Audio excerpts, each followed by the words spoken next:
Good morning. Good morning. Good morning. We're talking about the weight we carry this week, and weight is an acronym. So this week we're talking about the Wrestle, right? So weight is an acronym. So we're talking about this is a 6 week series. I want to welcome you back to Life Lessons. This is a 6 week series that we're doing. And week one is the wrestle that we have in our life, right? So the series is the weight we carry in our life. And we're talking about the wrestle with our love of self. We talked about that yesterday with our worth. Today we're talking about the wrestle that we have with our interactions, right? And the roles that we play, the pressure to perform. And I really do want this to be a very much informative conversation, right? But I want to go through the acronym because I do want you to know what's in store for the weeks ahead. So we have this week we're talking about the Russell. Next week we're talking about exhaustion, right? So exhaustion in our life and our love of self and our interactions with others, the weight we carry within our exhaustion, the weight we carry in our inspiration, right? So the ability to be inspired, right? I do think that there is a weight around that. A lot of us are losing motivation and inspiration to really go after the life that we want. I want to talk about that. The weight we carry in our growth, right? A lot of times that's not talked or spoken about, this weight that we carry in our growth. And so I definitely want to talk about that. The weight we carry in our healing, right? So that's the H. In growth and healing, I do see those things as different. And then last but not least, the weight we carry in our truth, right? When we are living out our truth, there is a weight that comes with that. And I definitely want to talk about that, air the room out, and have that conversation. So if you're excited for the next 6 weeks, that's going to take us right up until the week before Thanksgiving, and then in that week we're gonna make it a little lighter. It's still gonna be the weight we carry, but we're gonna learn how to release that weight. So this is a 7 week series that I'm excited about. Um, I've opened this up to the general public, so I should be streaming on my personal Facebook page and on my business Facebook page. So if you're there, good morning to you. Give me some hearts. Good morning to my group. Ever since I started to stream to my public pages, for some reason it's not going into groups. So I just want to make sure that I'm sharing this inside of the group. um, yeah, so good morning. The weight we carry in our roles is what we're talking about today. Listen, you cannot have real connection while performing peace, right? And as you see, the tagline says, pretending is not peace, it's pressure. So stop performing and start connecting. And I really do think that it's important, this weight we carry with these roles. And the reason why we have to be compassionate with this conversation is because, I mean, it's a learned behavior, right? We were taught to pretend, we were taught to perform. I'm gonna say perform, right, a certain way to be accepted. And that has been something that stayed, if it's a generational thing, right, within our, I mean, if it's a cultural thing, that stay within our culture. If it's a gender thing, right, that stay within our gender. And I do think that over time you start to feel the weight of these roles that we try to play, or we're performing for, just to be accepted, just to be loved, with ultimately feeling like we're not really accepted and we're not really loved. So I'm excited to have this conversation on this morning. So I want to welcome you back to Life Lessons. Again, this is Gratitude Shift Wednesday, and we're talking about the weight we carry. And the whole theme is like, you cannot have real connection while performance. But the whole theme of this week is the wrestle. You can't heal what you're not really willing to wrestle with. And I do think that there's this idea that because I want something, right, that in a sense that it should come to me. And that's just, maybe that is it, after you've learned and after you've done it so much that it has become a habit, right? And so it is some ease in that. Like the first time I tried to, scramble eggs, it was horrible, right? But I've scrambled eggs so much that I can basically do it with my eyes closed now. And I think that we have that mentality when it comes to building relationships or doing anything new. Like, we think that there's supposed to be this ease with it, or that I'm just supposed to know how to do this. And if I don't, then we judge ourselves so harshly. And we do that, especially in our relationships. We want these healthy relationships, healthy friendships, healthy interactions, right? And it's like, I'm supposed to know how to communicate. I'm supposed to know how to love. I'm supposed to know how to forgive. Or on the backside of that, it's like we have these rules. Like, if you do this, then I'm gonna cut you off. If you act like this, then I'm gonna cut you off. If you do this, because we are so terrified of getting hurt again, that we've created a laundry list of things to prevent us from being hurt, only to, leave us hurt and feeling alone and feeling misunderstood. And so, this weight that we carry in these interactions, again, I think is an important conversation, because I do think that there is a weight and there is a wrestle that we wrestle with. How generous should I be? How forgiving should I be? How loving should I be?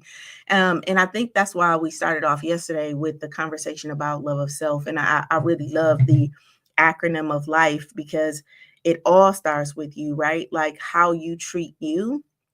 And then there's this, in a sense, this growth thing that comes from you. So if you're the trunk of the tree, right, that trunk has to solidify itself before the branches come. And to me, the branches are, the interactions that you have, and the focus that you have, and the energy and the emotion. But we have to be sound in our love of self. And then we then know how to treat other people. So let's get into this conversation today. Um, in this lesson today, we're going to talk about why you feel you have to perform to stay loved. We're going to talk about how emotional over functioning keeps you anxious, right? And then what true connection looks like when you stop performing and really start being. So here's my opening question for you. Have you ever been so focused on keeping everyone else comfortable that you forgot how to be honest with yourself? That you have literally forgot how to be honest with yourself. I think that I meet a lot of people that has this, and it's very difficult for them to admit it. A big part of the difficulty is truly because they have judged themselves so harshly, right? Or they have invested so much into these relationships that it's hard for individuals to raise their hand and say, hey, I lost me in the process of trying to interact with you or have a relationship with you. And I just want to be kind to you today. Like this, I mean, it's a learned experience. You were taught to do that. And we have to, in a sense, unlearn that behavior so that we can relearn how to be in relationship with us. And then now our relationships is an extension of who we are, good, bad, or indifferent, right? Good, bad, or indifferent. So I want you to know that peace is a beautiful thing, you guys, but not if it's costing you your truth. Okay. Peace is a beautiful thing, but not at the expense of your truth, and living our truth, because we're fearful of being judged by our friends, by our peers, by the church, by whoever. Right? Um, we are so fearful of being judged that we're not living our truth, and so we're performing in these interactions, hoping that one day, someday, somebody would love us and accept us. But how can they love and accept something that they don't know, and that you have yet to experience and understand? So again, peace is a beautiful thing, but not at the cost of your truth, you guys. Some of us has learned to keep the peace by becoming everything for everyone. The fixer, we want to fix everybody's problem, the listener, the strong one, or even the calm one, right? And I have labeled people in this way, right? My friends, I have my calm friend, I have my friend that I go to that's the fixer. Now that's who they are for me, right? In a sense, but am I, or if you look at your friendships, are we pigeonholing people to certain personalities in certain roles because that is what we need from them, right? And not really realizing how that could be affecting these individuals. All right. And that's the lens that I really want this conversation to come from.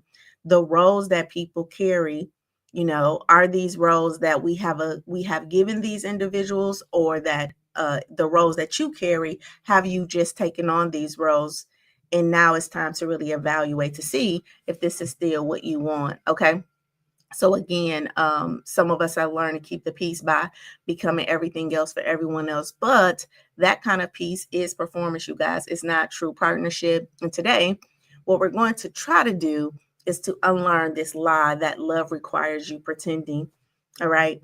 And again, I think that we just learned that at a very young age, that, you know, to be accepted, you have to perform, you have to look a certain way, you have to be a certain way. And anything outside of this box, right, is a sense weird or unacceptable, or in a sense unlovable. And that's just not true, right? And if you have lived your truth or ventured out to live your truth, you understand that this is not true, right? You understand that you will get some backlash, right? Yeah, people will have some resistance, but there will also be some authenticity. There will also be some relationships that you build that will be lifelong relationships, and there's some freedom that comes with that. So my why today is I created this lesson because so many of people, so many of us, I'm gonna say us, especially leaders and caregivers, mothers and fathers, have learned that conflict destroys connection. All right. And I would venture to say women, okay, that conflict, in a sense, it destroys connection, but avoiding conflict will often destroy you. All right. What do I mean by that? Because I do know that, and I've seen this again as a relationship coach in my own experiences with the opposite sex, right? That in a sense, like this perceived conflict, because sometimes it's not even conflict, but the perceived conflict is a problem, which means that you're a problem, right?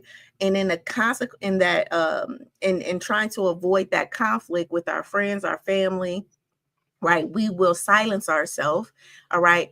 But avoiding conflict destroys you. So this lesson is about really reclaiming your authenticity in your relationships. The first relationship is your interaction with you, right? We talked about that, your work yesterday, and now your interaction with other people.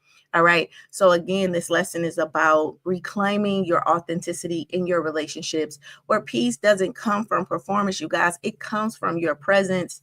All right. And we're going to talk about peace not even having anything to do with conflict, right? Because it's in how we do things that peace arises. It's not the fact that conflict is there. It is in how we handle the conflict. Is it in a peaceful way? Do we handle conflict with ease? Because conflict is a part of our experience in life, right? And so to have this type of mentality, which again is a learned mentality, that conflict is in some way wrong. Again, I think we were taught that. I've talked about this a lot. Growing up in communities, especially communities that were trauma written, that were chaotic and lack structure. A lot of times, this structure that was enforced, right, was to, or this uniformity that was enforced, was there to create some sense of safety. So everybody had to behave the same way, right? So if you didn't behave, so all the cousins, all the siblings, right, to create some type of simplicity in this chaos, to create some type of control in this chaos, right? Then there was this sense of uniformity. So if you talk too much, then you need to be quiet, right? If you, was the singing one, don't sing, or whatever that was, right? We needed to create uniformity in these environments. And a part of that uniformity was this performance, right? In a sense, be quiet. You need to look like this, you need to act like this, you need to be this way to be accepted and to be loved. And the truth of the matter is that this is just not true, right? This is just not true. That may have worked for the environment you grew up in, but when you become adults, it's your responsibility to learn who you are right? What that DNA means, what that 23rd chromosome is, what that iris, right? That thing that makes you uniquely you. You go kind of on this venture or on this journey to kind of figure yourself out. And in figuring yourself out, you get to, see like, okay, what is my voice and what do I like and how do I and how do I connect with people? Now, in that journey though, because the mind has been trained to uniform, to shut down, to fear rejection, that you're in trouble, it makes that journey a lot more difficult because now you already have a set of rules to live by in relationship. And so when you go out to venture on your own, you're kind of living by these old rules. All right. And so a part of this conversation is to update those rules to say, hey, I know that you were trained to, or I know that you learned, let me say it like that. I know that you learned that your voice is not important. I know that you've learned to perform, to be loved, but there is a space out there where you don't have to do that right now. To get from that point to that point, it is going to be emotional. It's going to feel, it's going to feel uncomfortable, but it's doable if that's what you really want to experience. Okay, so my disclaimer for today: this is not about blaming anyone for how they have shown up in relationships. It's really about becoming aware of the emotional roles that you've been playing that really has kept you exhausted. All right, these emotional roles that you play that keeps you exhausted. Awareness shows you the pattern, and then we apply action, and action is what helps you to rewrite it. Also have my second disclaimer: this session is for educational purposes and informational purposes only. All right, it is not um a, uh, uh, a replacement for therapy or medical advice, and it does not create a client therapist relationship between you and I. All right. So please, please, if anything comes up for you, please seek professional help.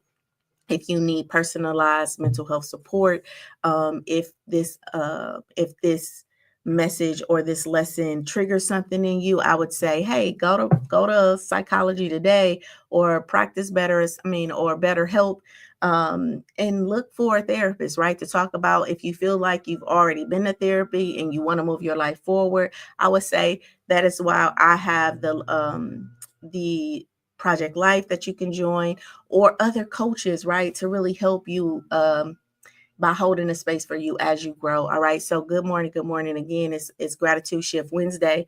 And yeah, and we're talking about interactions. All right. So let's get present in our body.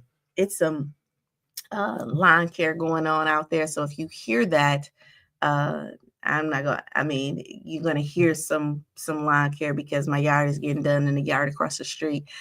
So let's get present in our body. Again, imagine the sun over our head. We just bringing some kindness or some compassion into our life. We're having a conversation about the weight we carry, okay, in our love of self, our interactions with others, our focus and our emotions.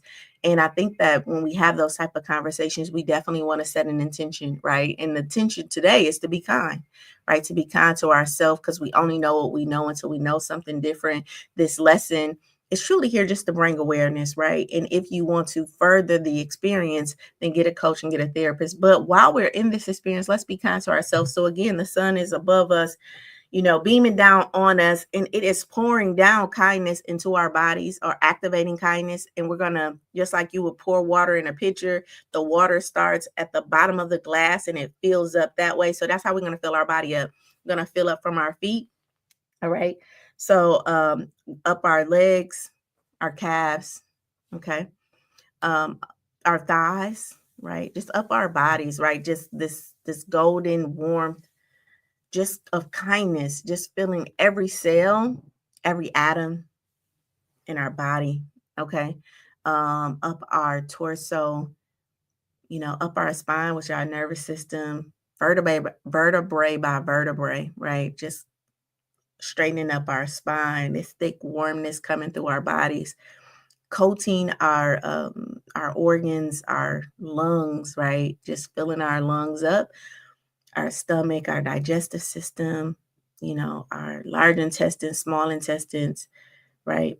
All of the little the cells that make our torso, our ribs, our rib cage, our lungs, and then our heart, just filling our hearts up, right? And then as it gets to our shoulders, right, we feel it pour down. But again, it's going to start in our hands, right? And just kind of feel our hands up our arms, right? Just feeling our muscles, being faithful and kind to our arms. They do so much in our hands, they lift a lot, right? Um, and then up our necks, all right? Being kind to our face on this morning, our lips, our nose, softening our ears, activating our brain. Sometimes we can have these voices in our head that can be sometimes unkind, right? Even being kind to that aspect of us. I did a meditation today, and one of the things that, and I do a kindness meditation every morning. And as I'm doing it, one of the things that he said was, we have to learn how to be kind even when we become aware that we're not being kind, right? And so sometimes we can think to ourselves, oh, that wasn't kind. And even the thought of the awareness that that wasn't a kind thought can sometimes be unkind. And learning how to be kind, even in our awareness of our unkindness, right? And having some compassion for that. And yeah, and I thought that was powerful, right? Because we're not always thinking of our as we observe ourselves, right? We're not always thinking about that tone that we're taking when we see ourselves, all right? But we need to be kind even in our observation of ourselves, all right? Yeah, and so activating our brain again, is filling up, right? And then just kind of going over our largest organ, which is our skin, right? Just pouring down over us, cleaning that with kindness, okay?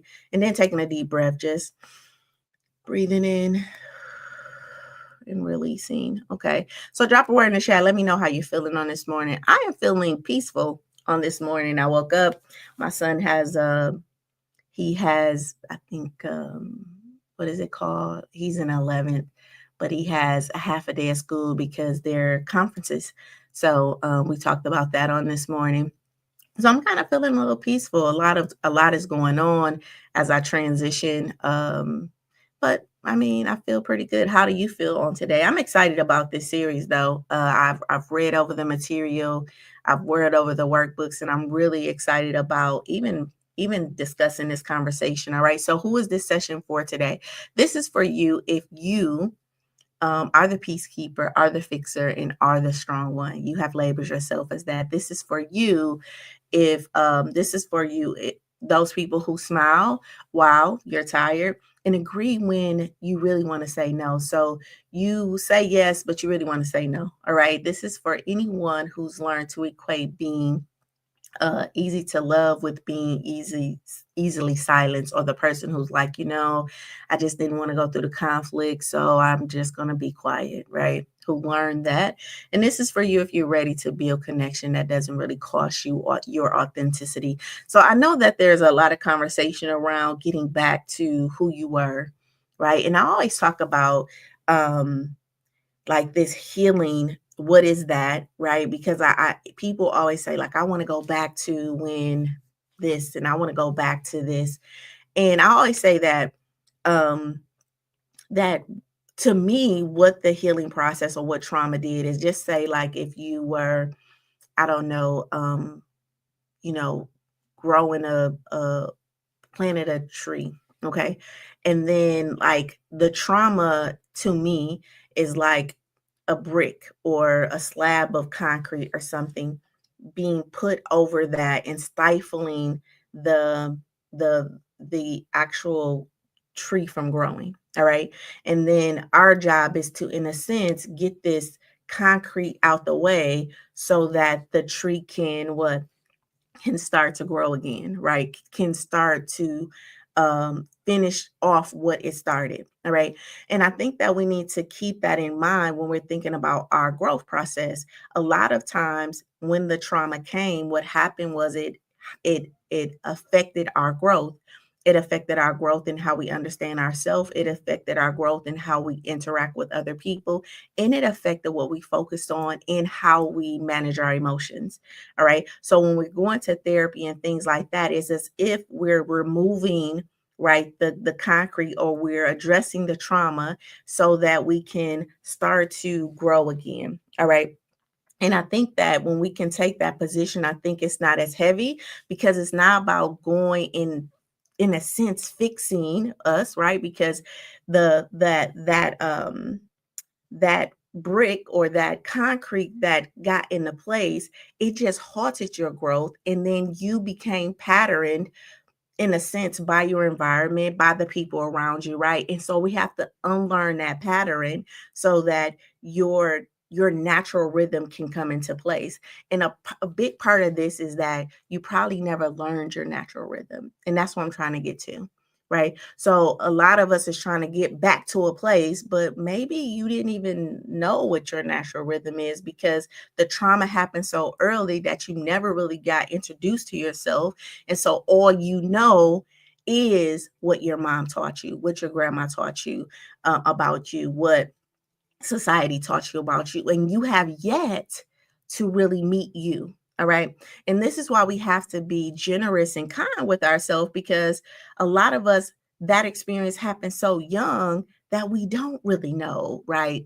Our voice, and we don't really know like what we want. And sometimes we can judge ourselves like, I should know what I want. I should know what to do, and I should know. And it's like, well, how would you have known if you experienced this interruption so young in your life? All right. We can figure it out, and we can go on a discovery to see what that is, right?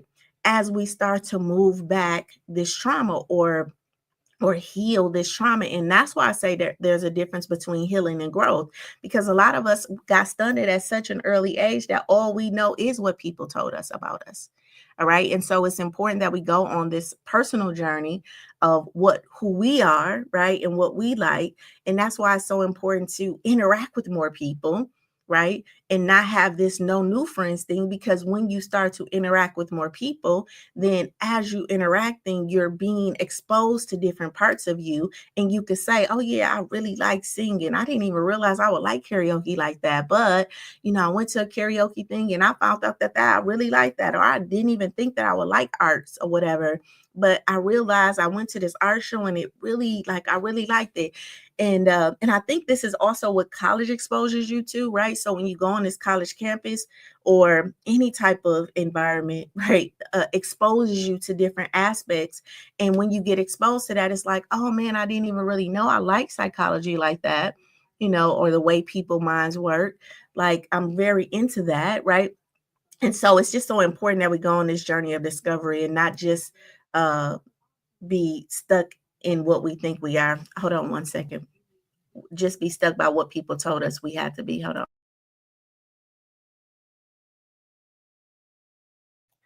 Okay, so with that being said, I want you to know that today we're looking at the roles that we wrestle with, because most of the time we don't even know we're performing, you guys, because we've done it so long. All right. It's just what we learned in our survival mode. The problem is that if you spend too long pretending to be what others need, then you actually forget, right, that there is a space for you, that you do have a need, that there is an aspect of you or who you actually are. All right. So if you go back and you start to think, like when I was younger, I wanted to be a doctor. Even though I am a doctor now, I wanted to be a doctor. I'm telling you, I didn't want to be a doctor of psychology. Like I really want to be a doctor with the stethoscope and like, right. But if you go back and you think, what did you want to be when you was that little girl or that little boy? Did you want to be the barber? Did you want to be the trash? Like, what is it that you wanted to be? Like, I can remember another thing when I was very young, being a teacher, right? So I wanted like everybody to sit down and I was going to teach them, right? So I acted like the teacher. So what was that thing that you wanted to do when you were little that you forgot? Right? Because life, because experiences, because interactions kind of got in the way. I had one client that said to me, if I accept, she said that if she upset people, right, they'll leave. So she just would stay quiet, right? So she had this big fear and she just didn't like conflict so much. So she was like, you know what? Because my fear is that if I upset this individual, right, that they're gonna leave me. The problem is that staying quiet is its own form of loss, right? When we stay quiet, we're actually abandoning ourselves. All right. We're actually abandoning ourselves and we lose ourselves the more quiet we stay. So every time you perform for peace, you create this distance between you and your truth. All right. And that connection, right? That is quiet in a sense. Um, that is, yeah, like you're being held captive by your own self, right? So you're being held captive because you're trying to stay quiet to not be rejected by someone else when ultimately you're rejecting yourself. All right. In my own life, right, I remember seasons where I was told to calm down. I was told that I talked too much. I was told to, um, yeah, that I was weird, that I thought I was too smart, right? And the biggest thing that I was told was that I was the strong one, right? In a sense, that made me the responsible one, right? So I automatically took that responsibility. But really, on the inside, I think that I performed so much, right? And I took care of so many people because I ultimately had the fear of rejection. So I made myself, in a sense, small, right? To be accepted by these individuals. I monitored how I talked, even though I talked a lot, right? I monitor what I said. I monitor how I brought my relationships in, how I talked about my life, right? All of that was in a design to be accepted. And that, what I found out, wasn't really kind to myself. All right. So here is our mirror moment. I want you to ask yourself, where do I feel responsible for others' peace? All right. Where do I feel responsible for others' peace? Growing up, I have amazing little cousins, right? And a big part of the I would say like performance in my 20s, they were in their teens, younger teens, and a big part of my performance in my 20s was to get them to was to be a role model for them. So I was very much monitoring like what I exposed them to, what I said about myself. And I think I was being, at that time, I thought I was being very responsible about doing that. But what I realized is that I really wasn't just doing that for my little cousins, right? I said I was doing it for them, but I really was putting on a show, right, for individuals.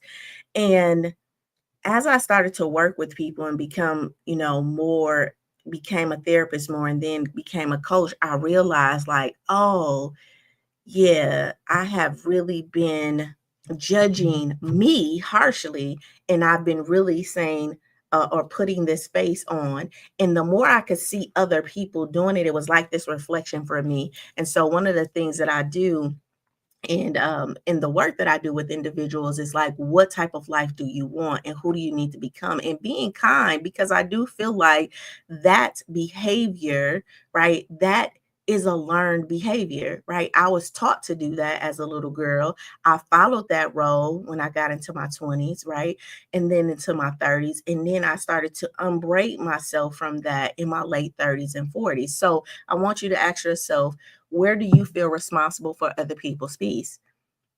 All right. And a big part, and I'm sharing that because a big part of the performance that we're doing is because we do feel responsible for how the other people feel. And guess what? Other people will tell you, you make me upset. You made me do this. You made me go off. And you're just not responsible for another adult's emotions, feelings, or problems. Even when they try to make you, you're not, right? They are responsible for how they respond. They're responsible for their life. Now, I get it that in a sense, life halted us, right? There was something that stopped our growth. And so, from that individual's mind, because they haven't learned how to manage their emotions, right? They're blaming it on you. But the insight is to unplug and say, that's not me. It's not my fault that you don't know how to handle your anger. It's not my fault that you don't know how to communicate, right? And we will spend years and years and years um trying to figure out like, how can I say this without making this person feel? How can I speak this without making this person think? How can I, speak this without this person saying this. And all the time, right? You're trying to create a way to say something, be something, do something to, in a sense, control another person's behavior. And I'm saying, hey, that's not your responsibility to control what they say. Your responsibility is to learn how to communicate what it is that you're feeling, what it is you're thinking, and what it is you desire. And that in itself is work. All right. But when you're trying to do it to get an outcome from another individual, then in a sense, I would venture to say that's a little manipulative, right? So I'm going to create this narrative so that I can get you to say yes, so I can get you to say no, so that I can get you to think this way about me, so I can get you to feel this way. And if it was done to you, you wouldn't like it.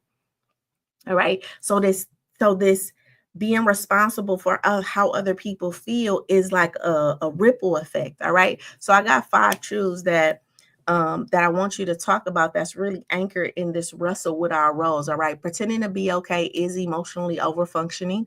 All right. When you pretend everything is fine, you're not managing peace, you guys, you're managing perception. All right. And the contrast, or that constant emotional labor of holding pain, trying to read the room, protecting others from your truth, is over functioning, and it is draining your nervous system, and it's keeping you in fight, freeze, or fawn. So pretending is exhausting in itself, because your body knows the truth that you're honestly hiding, that you're actually hiding. Okay.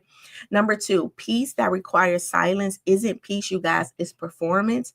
All right. Again, I know that we have told ourselves, and I meet a lot of people who say, I just don't like conflict, so I just don't say anything.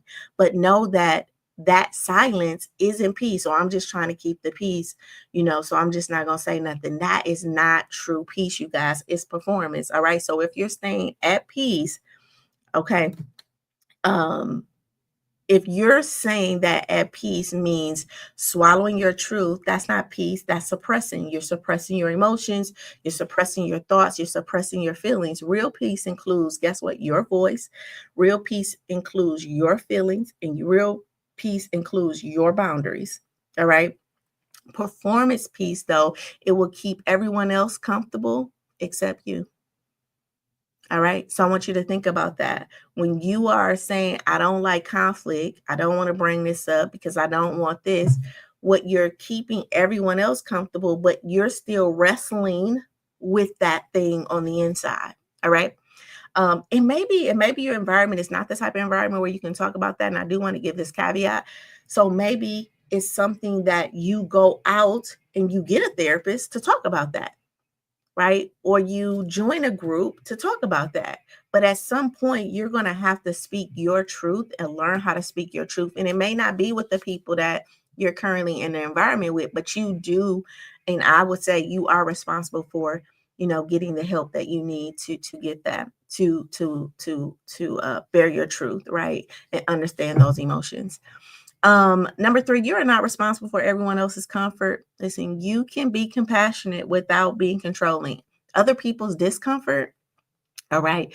Other people's discomfort with your truth is their work, all right, not your burden. I know that this can be hard sometimes for us to understand, because we do feel like, well, I need to be kind and I need to be this. Yes, yes.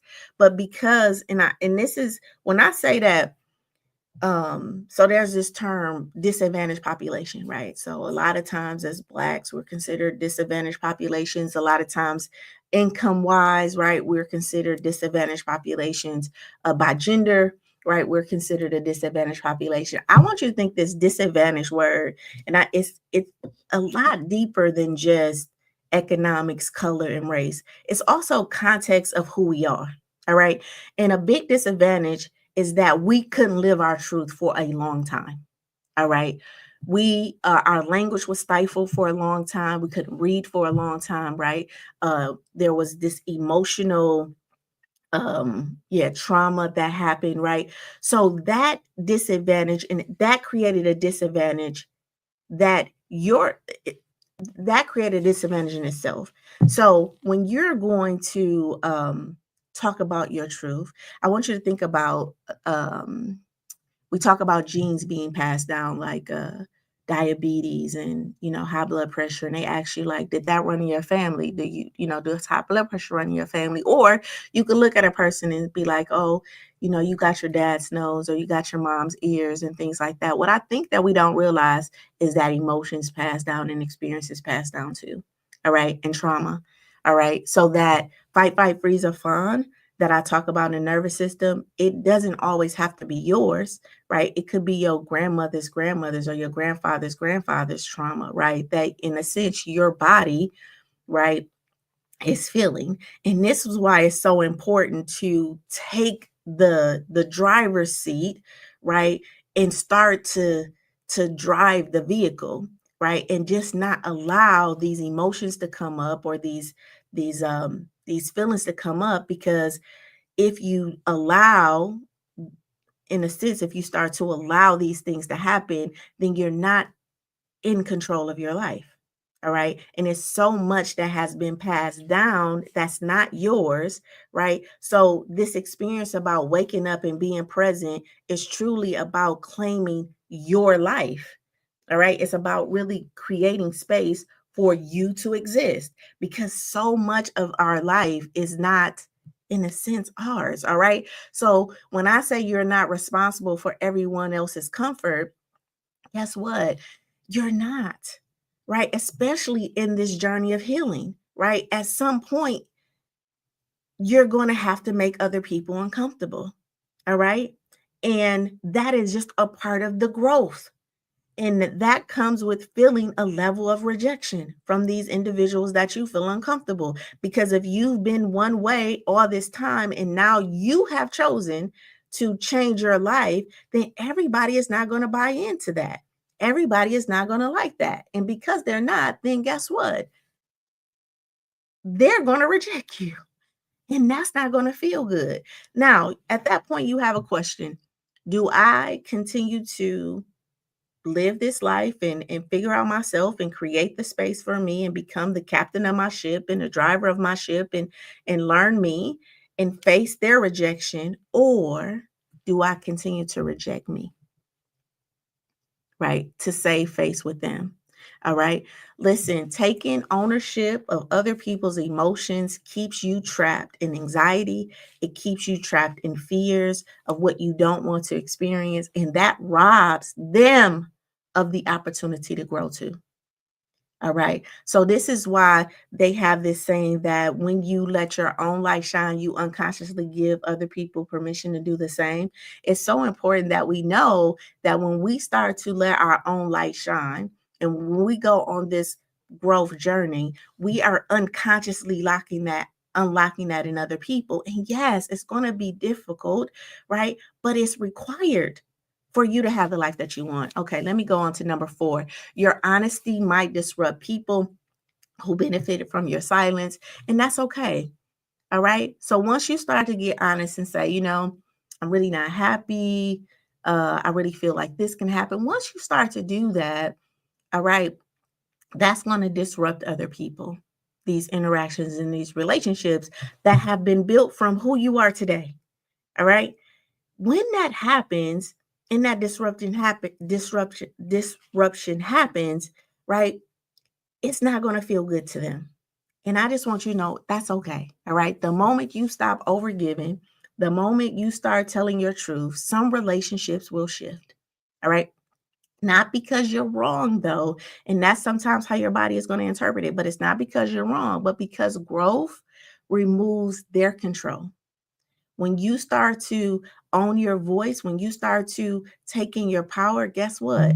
It actually takes their control away.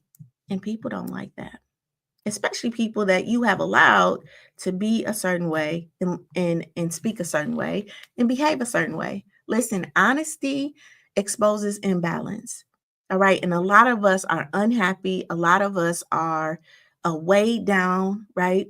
In these interactions with other people, and we're not being honest. And the biggest fear is that if I tell the truth, they're going to leave, right? They may, or they may stay, or they may feel the same way you feel, right?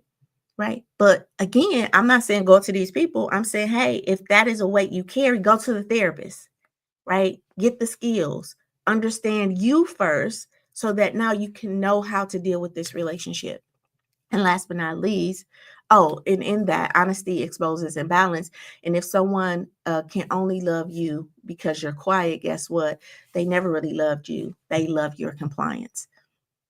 And I want you to hear me when I say that. A lot of times in our friendships, in our relationships, and even I would venture to say in our family, what people love about us is our compliance, right? And when we stop being compliant and we actually have our own mind and we actually have our own words and we actually have, an opinion, right? Then people will feel like, wait, what? Oh, now you think you this, and everything that you didn't want to experience, you're going to end up experiencing, you guys. All right. But I want you to know that you're safe. You are safe as a grown adult to experience those things. And you are responsible for going to get the support that you need as you transition. All right. It's just like shaking up a pop, right? That's what's coming up in my spirit. So you're shaking up this pop, you go to open it, and it's like, right? It's going to make a mess. Guess what? That mess can be cleaned up. And guess what? Them fizzles is going to fizzle down. But in the beginning, it's going to shake up some stuff. All right. When we start to align these relationships um, from our alignment, right? When we start to align ourselves, our relationships start to align, and that's going to create a mess. All right. But that mess, we can clean it up. And now fizzles, it will drizzle. Okay. That fizzle will drizzle. I like that. All right. So number five, the only, last but not least, the only relationships worth keeping are those that can hold your truth. And this is important to know. Healthy relationships make space for your honesty. They make space for disagreements. They make space for your growth. Right. They make space for the conflict. They understand that. All right. If your truth breaks relationships, then that connection wasn't safe anyway. It was conditional or it was seasonal. All right. So some people come into our life for a season or reason or a lifetime. Okay. And we're trying to take seasonal relationships and make them lifetime relationships. And sometimes the relationships truly come in to let you know that you're not living in alignment. Right.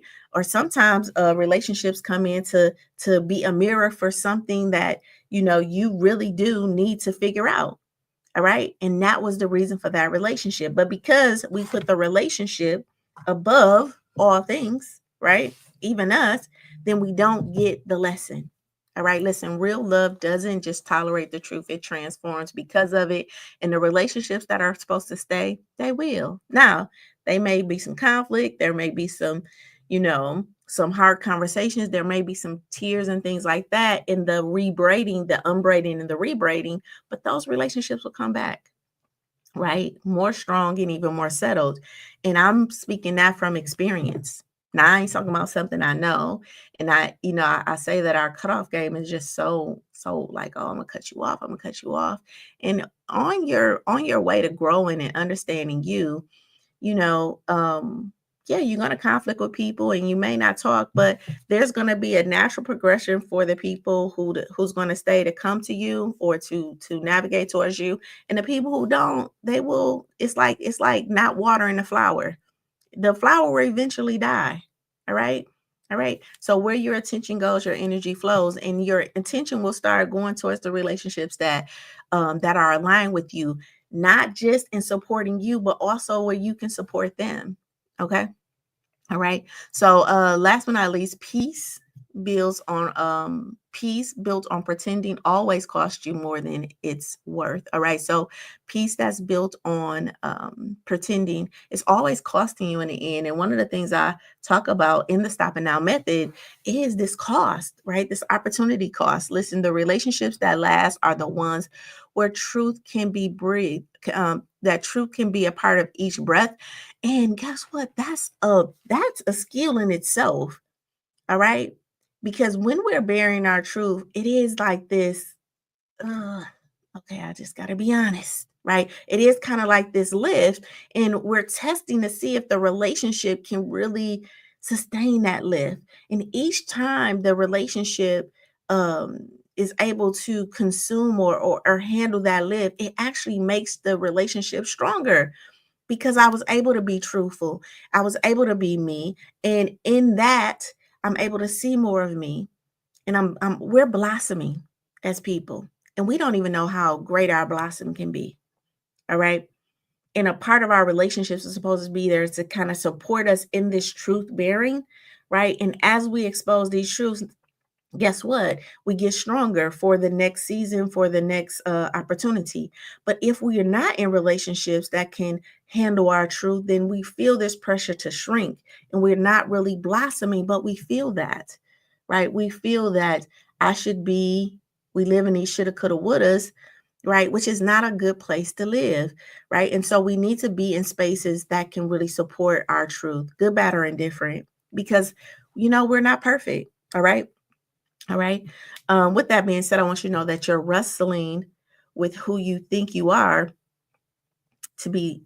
You're wrestling with people. I want to share this insight. You're wrestling with who you think you should be, because every time you perform for acceptance, guess what? You teach your nervous system that authenticity isn't safe. I want to say that again.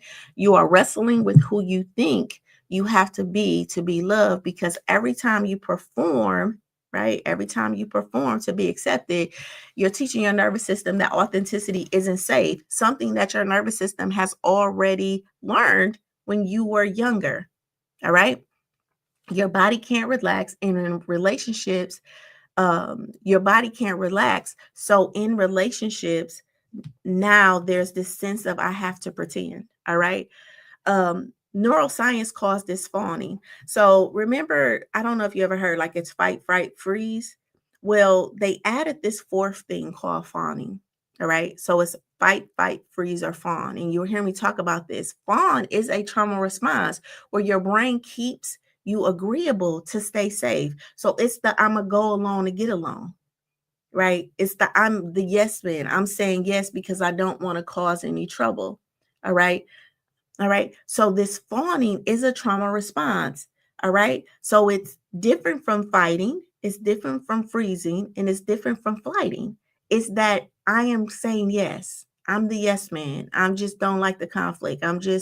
It's straight in emotional intelligence, it's duty role. What should I do? What should I say? Just tell me what to say. Just tell me what to do. I want to go along because I just don't want to ruffle any feathers. All right.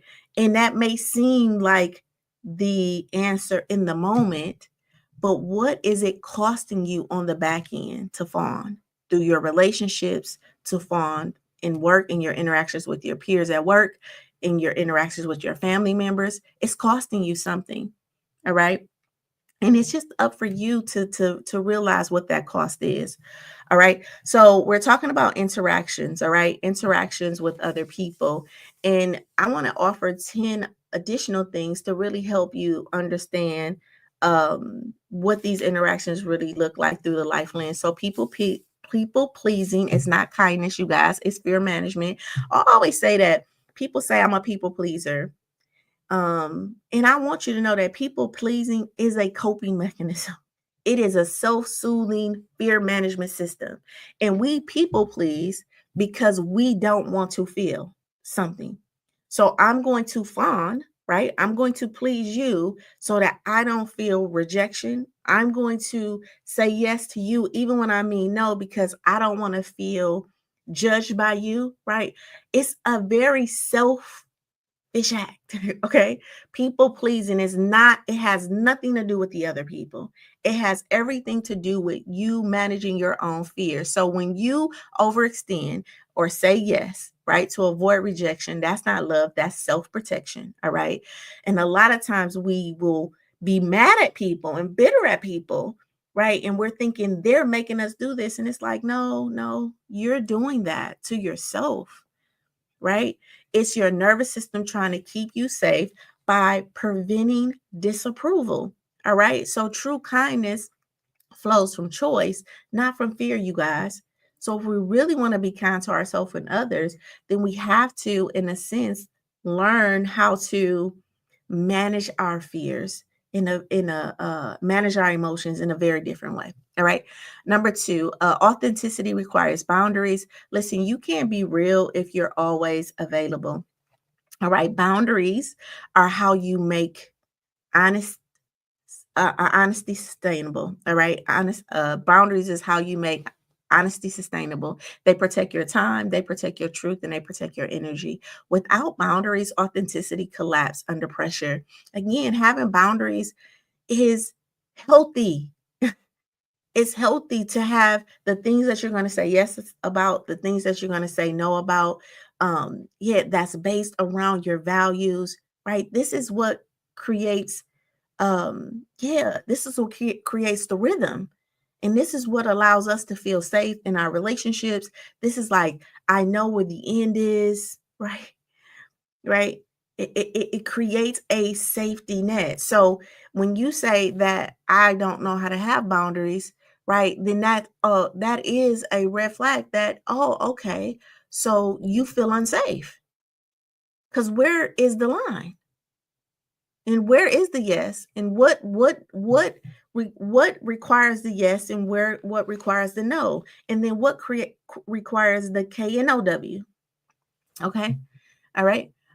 You can be real again if you're always available. Boundaries are how we make honesty sustainable. All right. Number three, real peace can handle discomfort. Real peace can truly handle discomfort. Peace doesn't mean the absence of tension, you guys. I want to say that over and over and over again.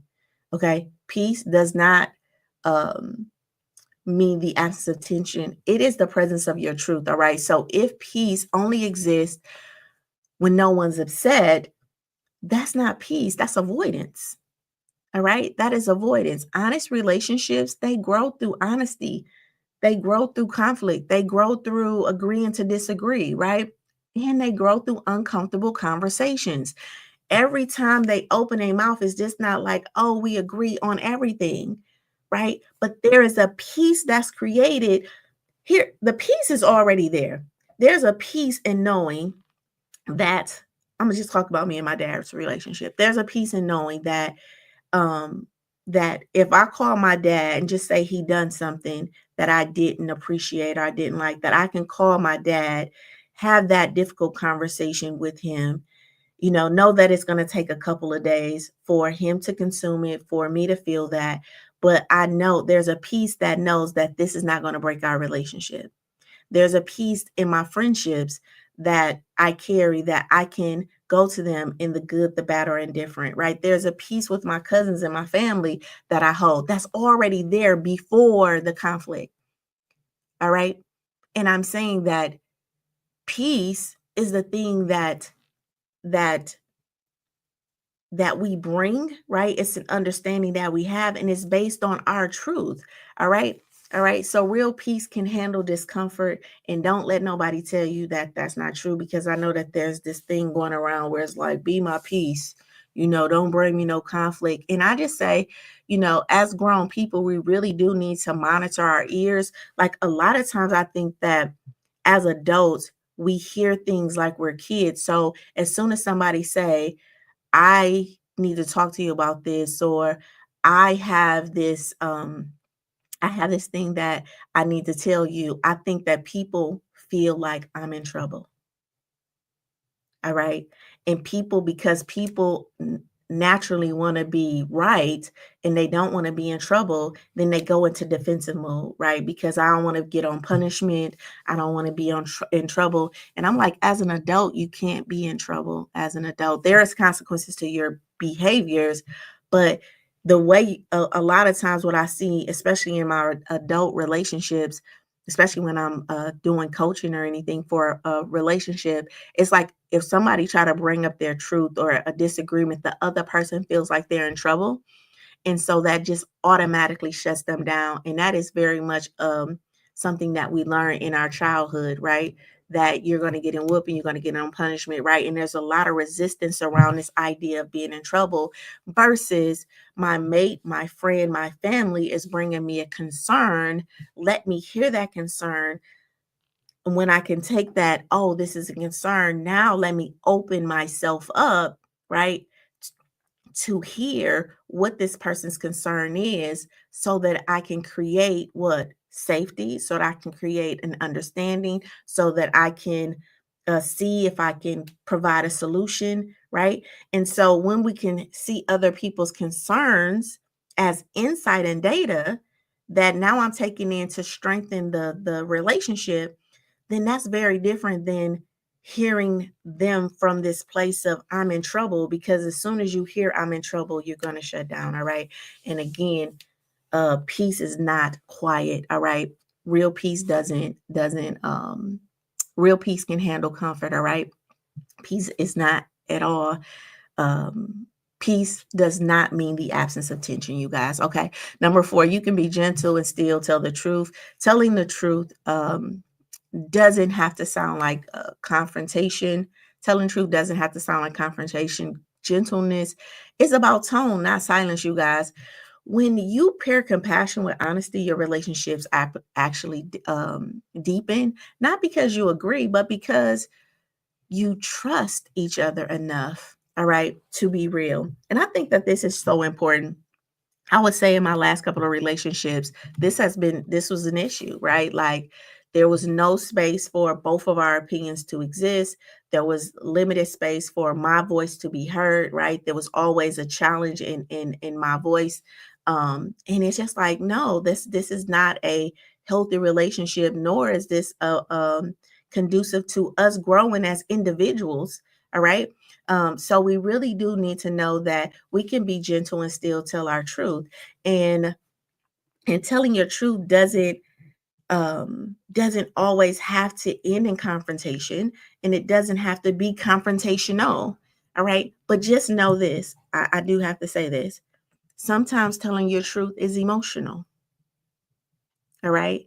So it can bring up emotions and feelings and fears, but in that, and I'm gonna say in that, you can still live your truth. And this is why I say sometimes the relationships that we're currently in aren't ready for our truth. And this is why we probably have to go to therapy first to really understand, discover what our truth is, learn how to do that in a coaching lab, and then take that to our environments. All right. Number 5, over functioning blocks intimacy. No one can connect with your mask. All right. When you're always the fixer, the strong one, the rescuer, people connect with the role, not your reality. This is so important for us to know, because I think that a lot of us feel disconnected in our relationships now with our friends, our family members, and stuff like that. And, there's a lack of intimacy, be it sexually, be it emotionally, and otherwise. And a big part of it is I think that we don't really understand that, oh, the person is not really connected to me as an individual. They're connected to the role that I'm playing. All right. And so when you're the fixer, the strong one, the rescuer, people connect with that role and not your reality. So they more admire your strength, right, in that role, versus who you are as an individual. So I want you to know that the real intimacy requires vulnerability and not performance. And if you're looking for that connection, right, then it's time for you to start to venture off and being more vulnerable. All right. So if you are a person that's feeling disconnected, that there's a lack of intimacy that you're feeling in your relationships, instead of pointing the finger at the other person, I would say, hey, look at you and see what roles are you playing, all right, and performing, and how honest are you being with yourself about these roles, right? And then learn how to unbraid yourself, or how to unlearn that, so you can learn how to be you. And when you can learn how to live in that truth, then you can start to really have better intimacy, which again, that word intimacy is into me see, but people can't see into you until you are able to see into you, right? Which is a skill set and a learning curve in itself. All right. Number 6, silence protects others, comfort but can cost you your clarity. I say that I love sounding boards. I love communication. Talking to me, it actually is, it's a vibration, right? It's a vibration. But to me, talking is such a gift, because I think that it brings all your senses together, right? So we can hear something in our head. And I don't know if you've ever had this experience where you was hearing something in your head, and then when you said it, you like, yeah, that didn't sound like I thought it was. It didn't land the way I thought it was going to land, but you didn't get that information until you actually said it. And I say that's the power of speaking, because speaking actually, right, introduces all of your senses, right? It's like my ears can hear it, my eyes is seeing the person's response to it, right? My skin is feeling the vibration, right? So I have my tongue that can taste these words, my the smell of the atmosphere if it's calm or whatever, and now I have this vibration of this words that's bringing everything together. So silence protects others' comfort, but it can cost you your clarity, you guys. And a big part of this clarity is that you're not even communicating to even discover the thing that you're thinking, to refine it, refine it, refine it, and practice it, practice it, practice it. Every time you stay quiet to avoid conflict, you trade self-expression for someone else's peace. All right. And self-expression is something um that is a part of life, right? It's a part of our everyday life. Like we're constantly creating, we're creating our experiences, we're creating our conversations. And if we're silent in that, then we're not expressing ourselves. And that in itself, right, is a weight. All right. So every time we stay quiet to avoid conflict, we're trading true self-expression for someone else's peace, and that kind of silence eventually breeds resentment and bitterness and hostility. Okay. You can't maintain connection and clarity if you keep choosing one over the other. All right. They come together. Connection and clarity, they grow together. They're parallel. Okay. All right. 7, healthy relationships require emotional reciprocity. Connections are two-way exchanges. If you always are the listener, the giver, the problem solver, and never the one receiving, then the relationship can become or is imbalanced. All right. Reciprocation is keeping score. Reciprocation is not keeping score, you guys. It's keeping balance. Now, I will say this, and I tell a lot of people this: sometimes where you sow, you do not reap. All right. So you may have family members that you're going to give to, and they cannot even give back to you at the measure that you give. You may have friends that you give to that they cannot give back to you at the measure that you give. However, we do have a responsibility as adults to create reciprocity in our life, meaning that you have to be on the receiving end. You cannot create relationships where you're the only person giving, right? That creates bitterness, that creates resentment, and all of those things. So if you feel like nobody's going to help me, nobody's ever there for me, nobody's this, and I'm saying, well, maybe you're looking at the wrong people, right? Maybe you trying to sow from where, maybe you're trying to harvest from where you're sowing at, and you just ain't gonna never get it from that person because they don't have it to give. Maybe you're not being responsible with your energy, or maybe you have a core belief, and that needs to be updated, right? And it's okay to have relationships where there's reciprocity, right? You're going to have some relationships where they're not, but we have to learn to have relationships where there's reciprocity. That is not keeping score, that is keeping balance. That means that as I give, is given to me. All right. Which is a biblical verse, right? So as you give, so shall be given to you. So if you're never sitting in the receptor seat because you're the strong one, you're the fixer, you're scared that people are going to think like you're needy, whatever that is, then you're creating an imbalance in your life. All right. And sometimes you're being very unfair because you're trying to pull from a person that don't have it to pull, and now you're mad and you're bitter and you're judging this individual harshly because they don't have it to give back, you know. And I hear this a lot, like, I'm a gal in their court. Okay. All right. Well, if you're a gallon in their court and you're still trying to get their court to fill up your gallon, then at some point you have to realize you're the selfish one, right? Like, it's not their problem that you're a gallon, it's your problem that you're not surrounding yourself with gallons or 3-gallon situations, right? And that may be a fear thing, right? Because you don't want to go out and expose yourself to individuals that can actually pour into you, because you may feel like, there's going to a level of transparency, or you're going to be exposed or whatever. Because remember, being on a receptive end is the vulnerability part of life. All right. And so you're around courts and you're judging them and you're being harsh and critical, and, oh, they can't give, they do this, they do this. And now your conversation has become about their lack, right? which is truly your lack because you won't go and create the balance in your life.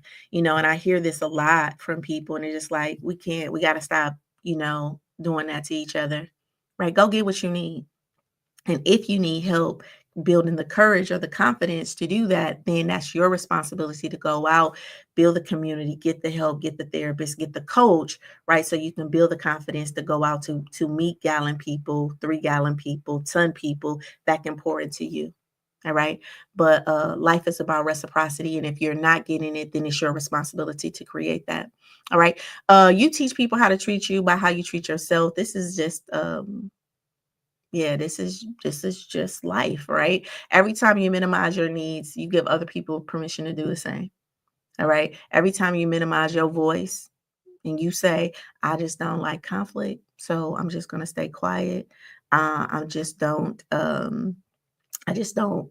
do this, so I'm gonna be quiet. But then you want people to treat you different than what you treating you. That's just not how life works. So again, every time you minimize your needs, you give other people permission to do the same. But when you honor your time, when you start to honor your energy, when you start to honor your voice, you model the standard for how you deserve to be treated. All right. And then people learn your worth from how you demonstrate it. Now, let's go back to that quart and that gallon person. Okay. Some people, if you a gallon and you treating yourself like a gallon, they just don't have the capacity. We give them grace, okay? We give them grace. We don't have to be around them. We create boundaries and things like that, but we just don't have to judge them as right or wrong. But I do want you to know, when you start to treat yourself differently, people will start to see it. All right. And it's not going to be 100% of the people that's going to treat you like that, because people still have their personalities and people are still them. Right. But the more you accept you, then the more you learn how to accept people, right, for who they are. And the more their opinions of you just don't matter. Okay. All right. And I have to give that too.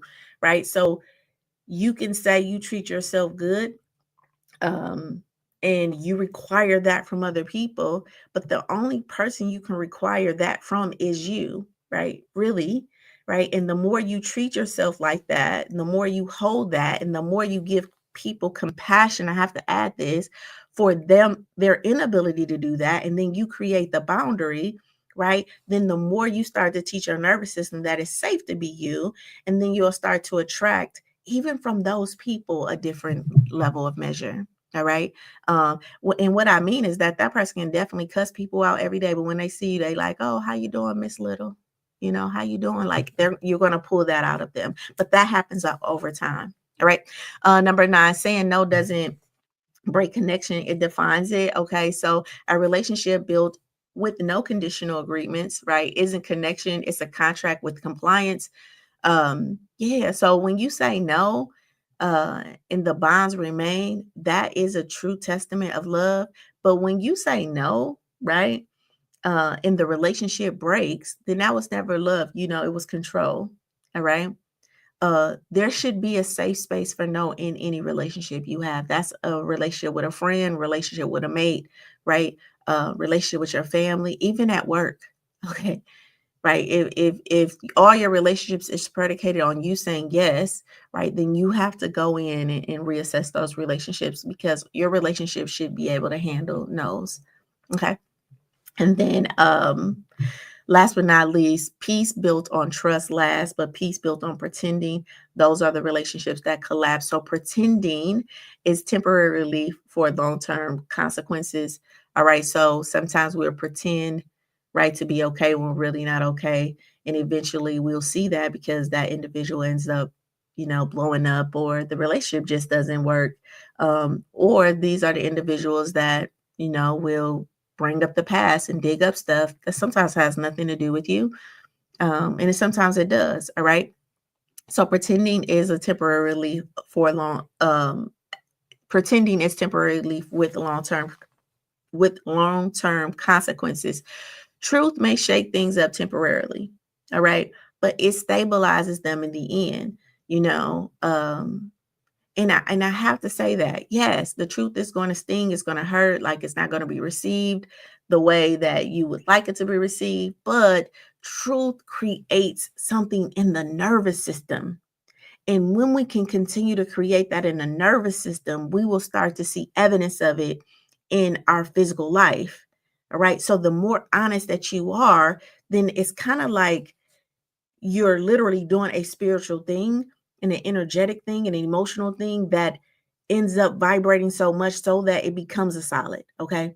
But what we do is we want the solid thing first, right? And so we are trying to, in a sense, bypass all of the stuff, right? And we just go dip into the lie and we'll pretend and we'll perform because we're so trying to get temporary relief right now, right? But it's costing us long term.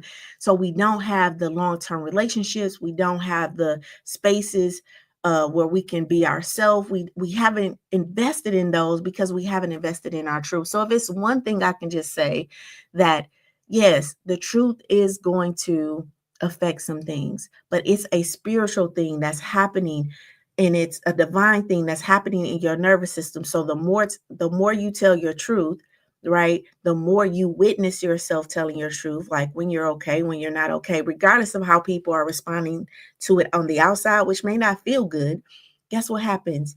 Then that starts to become sounder and sounder and sounder. And then you start to see, right, the fruit of that truth, right, being demonstrated in your experiences. All right. So it's something that happens over time and it is an investment thing that multiplies, right? The more you do it. Okay. And that's when we start to have true peace. And only peace can survive honesty. The only peace that can survive honesty is real peace. All right. Not performative. All right. Okay. I I just, if I could just say anything, like, and people know, like, I do tell the truth, right? I will tell the truth. I'll be like, yeah, I did that. Those are one of my shenanigans, right? And it doesn't feel good. It doesn't, right? And I've got judged a lot, for honoring my truth. But there is this thing that this solidifies who I am. And the more I can love her, meaning me, for my mistakes, for my greatness, for my truths, for my errors, right? The more I can come to love me, right? Then the more I'm teaching, right, myself that it's okay. And then the more people can come to love me, right? Versus trying to start with the people. Love me, love me, love me until I can love me. No, no, no. That's not how that works. I'ma love me, love me, love me, love me until you learn to love me too, right? And if that's one thing I can offer in our interactions, that Russell is that I'm a love me, love me, love me, love me until you learn to love me, right? And that is the wrestle because we want them to love us. We want them to accept us. We want the relationships that we see, we want these relationships in our interactions in our work and, with our friends and with our family member that we see on TV or on social media and things like that. And I'm saying, hey, you can have that, but it's kind of like investing a penny at a time or a quarter at a time and you bearing your truth little by little. And then, right, that soundness starts to happen within. And those pennies, they turn to dollars, and those dollars turn to $10 and $100. And I'm using that because I'm saying those pennies, those truths, they turn to trust and they turn to confidence and then that turns to value and that turns to boundaries and then those start to create lasting relationships and you may not have to change not a single person in your life, right? Those relationships will start to shift as you start to shift on the inside. All right. If that makes sense, put a heart in the chat. And then I am going to let you go because I am all the way over right now. So let's go into our biblical wisdom. I'm just going to make this real quick. Matthews 5:37. Let your yes be yes and your no be no. Listen, this verse isn't about what you say. It's about what your energy agrees to. Okay. When Yahshua, the Messiah, said, let your yes be yes and your no be no, he was teaching alignment, all right? The harmony between your words, your body, and your truth. All right, your word, your body, and your truth. So every time you say yes with your mouth, but your spirit and your energy and everything is no, right? You fracture your peace. All right. So you're saying yes on the outside, but in the inside, you're saying no, right? You leave your integrity Okay, you leave your integrity behind to keep someone else's comfort. I even think that there's something in the Bible talk about the miser, like don't take from a miser, right? And a miser is a person that really don't want to give it to you. And I can remember, being in a relationship, especially like in my late 20s, and I heard that, and like I would only take from people who wanted to give. Like if you didn't want to give, because I feel like God can't work with that. Right? And if I want to be in alignment, if God is a multiplier, then He's a multiplying what's in agreement. Okay. And if you not in agreement with helping me do this thing, and I was in a desperate need of help, I would say my early 30s when I started my business, and I was in desperate need of help. And I feel like if the people I'm asking, if they're giving begrudgingly, with this miser mentality, then how can God even come in and multiply that? So I don't need your help if you don't see the vision, not because of me, right? In a sense, because I did want that divine hand. And so a big part of this, let your yes be yes and your no be no, is just the integrity of it. All right. Because again, every time you say yes with your mouth, but your spirit says no, you are the one fracturing your peace, not anyone else. All right. That's why the God within you, that voice of wisdom, that intuition, that peace keeps nudging you when something feels off. All right. That tension in your chest, that knot in your throat, that kind of feeling that you get in your stomach, right? The side often that side often that side after you agree uh to do something that you really didn't want to do. Right, the soul is whispering, this isn't peace, this is performance, and I'm tired. Right, you say yes, you hang up the phone, you slam it, you mad at somebody else, you projecting that stuff off on other people. Listen, integrity isn't just moral purity, you guys. It is energetic honesty. The more integrity you can get, and like I said, it's like those putting that money in your bank account. Like it's like you're building from the inside out, and no other people don't see that, right? But you're going to experience it.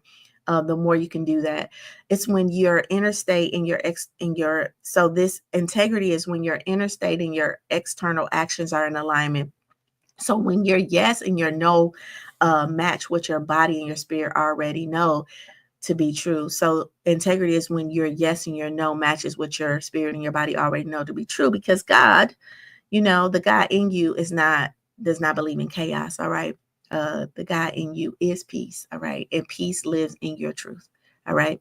So let your yes be yes and your no be no. And we know this the neuroscience perfectly mirrors this teaching. When you're authentic, when you're yes and your no is congruent, guess what? Your body enters a state called ventral vagal activity. This is when your parasympathetic nervous system, right? This is a part of your parasympathetic nervous system. This is when your body naturally calms down. All right, you feel calm, connected, and safe. But when you fake agreements or you suppress your truth, guess what? When you suppress your truth to avoid conflict, your body goes into fight or fight mode. All right. Cortisol levels, which is the stress hormone, it rises, your heart rate rises, right? Your body temperature shifts, and your nervous system um, interprets this. I'm sorry, your nervous system interprets this as what? Danger. All right. So it's so important to know that when your yes is yes and your no is no, right? Like it is healthy, right? Your body even responds different. Now, I'm gonna give you an example, and maybe you guys have been in this. Have you ever was like, fuck it, I'm just gonna tell the truth. And in your mind, like you just feel like the worst thing is gonna happen, right? Like when I tell my truth, da da da da da da, da, and then you end up telling your truth. And then it's like this miraculous opens, like anything that you thought was going to destroy and fall apart. Like, yeah, there's some emotions that come with it, but the whole narrative in your mind that you thought was going to happen, like it didn't even happen, right? That's the power of the truth. And 9 times out of 10, or seven, I'm going to say 8 times out of 10, it's going to be that type of experience. But when you lie, right, and you're trying to keep up a lie, everything that this said, like the fight, fight, freeze, or fine, your heart is racing, like you get more argumentative, you're trying to prove a point, like you're not really on, like y'all start an argument talking about this, and then next thing you know, the argument is like then went all the way left and it's somewhere else, right? And it's just like chaos, right? To even try to protect like this lie. Okay. Okay. So again, cortisol levels rise, the heart rise, your body temperature shift, and your nervous system interprets it as danger. Why? Because on a biological level, lying to yourself, it actually is, it feels unsafe. Okay. It feels unsafe, right? You've broken this internal truth and your body knows it, right? And I used to say, especially like when I would date people that was like lying, I was like, so you just gonna lie to yourself in front of me, right? So I always had this way of like, you're not lying to me, like you're actually gonna lie to yourself in front of me, right? Because the first person you lying to is you. Okay. Now I ain't saying I'm 100% honest 100% of the time, right? But it really is like is it worth me lying to myself and breaking my trust with me to lie in front of myself in front of you? Right? Because that's is essentially what a person doing, which is why we shouldn't take it personal. Like, I can't believe they're lying to me. No, actually, they're lying to them before they can even lie to you. All right. All right. So when Yasha Messiah calls for your yes to mean yes, he's also calling for your nervous system, right? For your nervous system. He's also calling your nervous system back to regulation, right? So truth is a form of psychological peace, you guys. All right. And that happens on the inside. It happens on the inside. Um, our promise verse for today, be still and know that I am God. That's Psalms 46:10. Listen, stillness is not a weakness or withdrawal, it's presence. All right. It's the sacred pause when your spirit catches up with your decision. When you stop performing long enough to hear yourself again, be still and know isn't about inaction at all. It's about integration. All right. So be still and know is not about inaction. It's about integration. It's where the God within us, because I mean, that's the only thing I can really speak to. Again, I'm not a pastor or a preacher or anything like that, or a Bible scholar at that, right? Um, but I do think that we have this God in us, this divinity in us, right? These 750 billion cells that's working for our good. And I think that by design, God has created our brains and our nervous system and our emotions and our digestive system and all of these functions to work together, right? So be still is not about inaction, it's about integration. It's about the God in you reminding you that you don't have to fix, you don't have to force, and you don't have to perform your way into peace, right? You just have to align it in it. All right. And this is why alignment is so important. And I know that we hear this fluff like I want to be aligned or more aligned action or more being more intentional. And that's a daily walk, right? That's a daily thing because if you've been to a chiropractor, you know that you can go to a chiropractor today and just from walking, laying in your bed, getting out the bed, right? In some way, your body goes into misalignment, right? And so you're going back to the chiropractor every week to, in a sense, align your body, right? If you believe in a chiropractor or not, I'm just giving this as a metaphor. So in life has a way of what? Misaligning you, right? Because you're dealing with all of these people and all these interactions. You got 50,000 decisions, you got 79,000 thoughts that's happening in your brain, like, that's repeating all day long, right? And so emotional things are happening, traumatic things are happening, great things are happening, like life is lifing, all right? And all of those things, in a sense, have this way of misaligning us. All right. So so this is why it's so important to get in alignment, to know what your truth is and all of that noise and all of these interactions. What is my truth? Because that's going to send me back. That's going to put me back to base. All right. So when you stop running from discomfort and when you quit pretending and you rest in honesty, this is where you encounter that God within you, not just the God around you and other people. All right. Stillness is the soul's exhale after living out of alignment for too long. All right. It's about really integrating this thing called life that's happening, the good, the bad, acceptance, All right. A big part of alignment is acceptance. And a lot of us are so resistant to the life that has been given to us and the cards that has been dealt that we're so misaligned just because we feel like that shouldn't have happened, but it happened. So how do I integrate that? You know, they said that.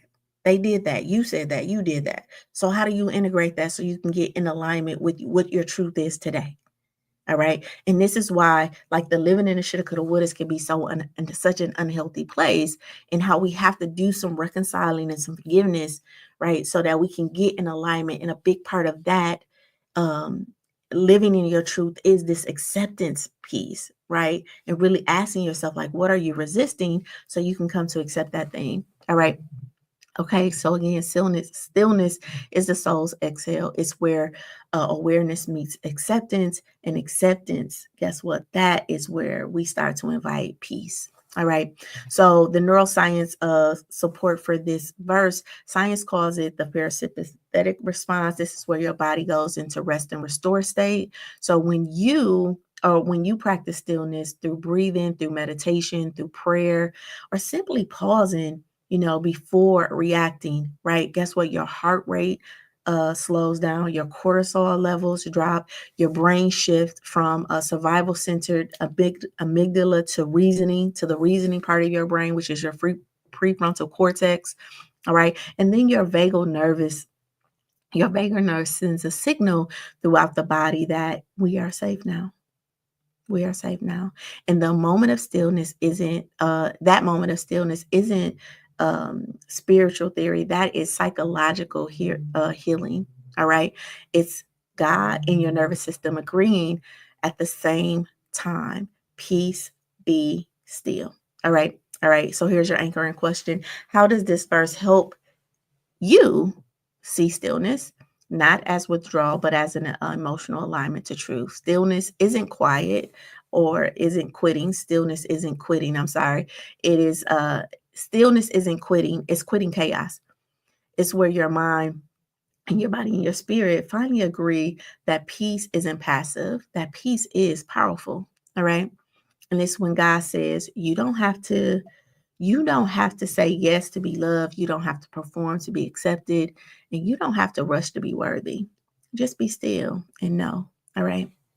All right. So yeah.